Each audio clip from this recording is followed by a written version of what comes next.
Vamos trocar uma ideia aqui, rapaziada. E dessa vez não é ranking, tá? Pode ficar tranquilo. A gente entregou 2 rankings hoje. O caderninho tá aqui, mas vai ficar de lado. Que é sobre um jogador que eu particularmente gosto muito. E um jogador que eu não entendo como não tem um protagonismo maior no Atlético, sabe? E eu tô falando de Isaac, óbvio. Vocês já sabem, não tem por que fazer nenhum tipo de mistério. Mas eu quero chamar a atenção para outro jogador no começo desse vídeo, porque tá rolando Atlético e Atlético Mineiro pelo Sub-20. E assim, um jogador que eu acho muito semelhante ao Isaac é o Kaique Paquetá, né? E a jogada que ele faz pro primeiro gol da partida, né? O gol do sorriso ali, cara, fantástico, joga muito. O que só mostra como é importante você ter um jogador dessas características na sua equipe, né? O que só mostra como é importante você ter um jogador dessa dinâmica de 1 contra 1. Eu acho que quando você tem pontas como Luiz Fernando, como Tevez, como o próprio Velasco, assim, não que não sejam importantes, tá? São pontos que te entregam associação, são pontos que te entregam finalização. A gente viu, pô, a gente passou um drama danado com Canobi e Coelho nas últimas temporadas, sendo jogadores que nos entregavam poucos gols. Então, o ponto ele também tem que ter esse faro de gol, como o Luiz dos melhores momentos nos entregou, como o Tevez de alguma maneira acabou nos entregando. As associações do Velasco são muito importantes. Acho que hoje até seria o meu titular, mas eu vejo todos os encaixes do mundo pra gente ter um jogador do drible, do 1 contra 1, do desequilíbrio, como é o caso do Isaac, tá? Porque pega o jogo contra o Brusque, assim. O Isaac, ele pegou um jogo que foi completamente equilibrado em alguns momentos, um jogo de um placar mínimo, e, cara, a gente ganhou por um lance que, beleza, irado o gol do Cauã, mas foi o Isaac que, porra, tirou um gol da cartola ali. Foi o Isaac que fabricou um gol pra gente ali. Então, se você for parar pra pensar, esse tipo de lance não é um lance que o treinador adversário ele consegue controlar muito. Vai do improviso, vai do talento, vai da capacidade do cara, sabe? E óbvio que ele errou tantos outros. Mas posso ser sincero? Ele errou tantos outros, mas o que ele acertou pra mim já vale pra caramba, cara. O que ele acertou pra mim já vale muito. E é isso, cara. Eu acho que no cenário que a gente tá de time desorganizado, esses lapsos eles são ainda mais importantes. Esses lapsos de talento, esses lapsos de desequilíbrio, esses lapsos de uma jogada que abre o campo e bota o garoto ali sem goleiro para fazer o gol. Cara, é muito, muito importante. Então, assim, se criou a imagem que o Isaac é um jogador fominha, né? Que o Isaac é um jogador pouco coletivo. Contra o Paysandu, fez a jogada do gol da vitória. Contra o Criciúma, fez a jogada do gol da vitória.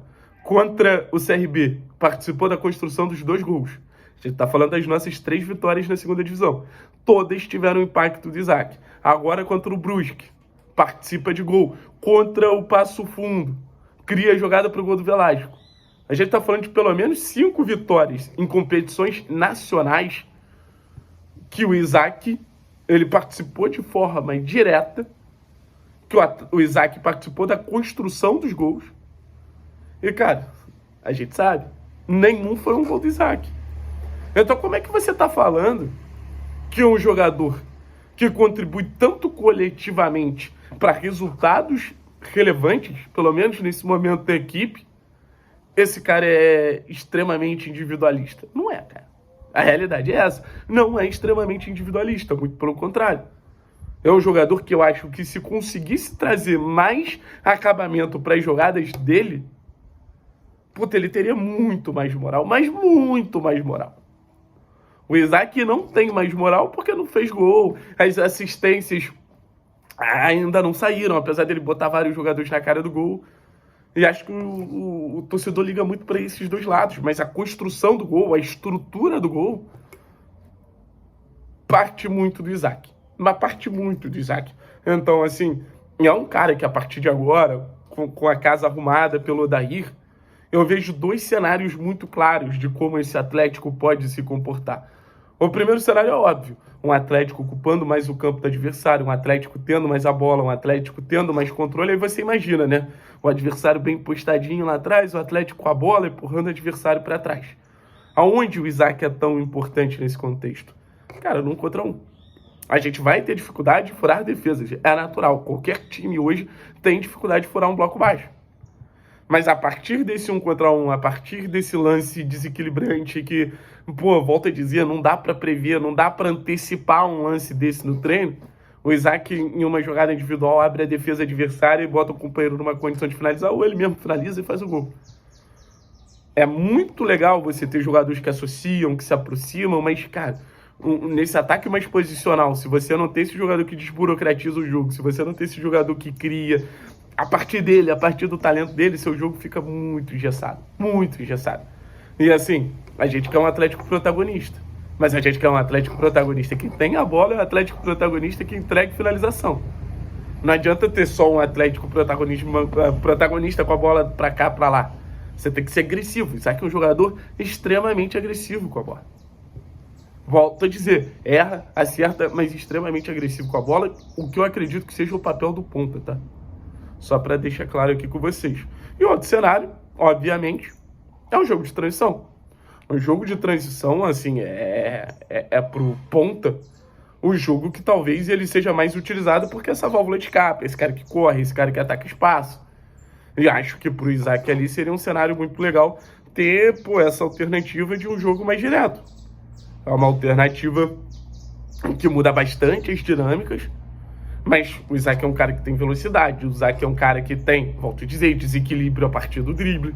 Então empurrar a zaga adversária para trás e você tem um cara que associa bem, você tem um cara que dribla bem, com o zagueiro correndo sem referência, desconfortável, num toque você abre mais o campo, num toque você cria um cenário ali foda, sabe? Então, sei lá, acho que o Isaac é essencial. Deveria ter sido mais utilizado pelo Barbieri. Acho que foi um erro do Barbieri utilizar tão pouco o Isaac. Acho que o Barbieri, inclusive, está pagando por esse erro. Acho que se o Barbieri fosse um pouquinho mais consciente do real potencial do Isaac hoje, não sei se ele não estaria demitido, mas talvez a gente enxergasse um Atlético com mais possibilidades dentro de um trabalho que a gente viu. Um Atlético muito pobre, a realidade é essa.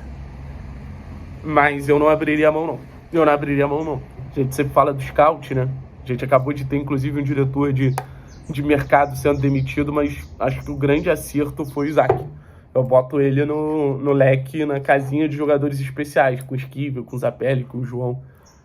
Que o Atlético, porra, deveria fazer de tudo para tentar desenvolver da melhor forma possível. Valeu, pessoal. Tamo junto. Forte abraço. É nóis. Tchau, tchau.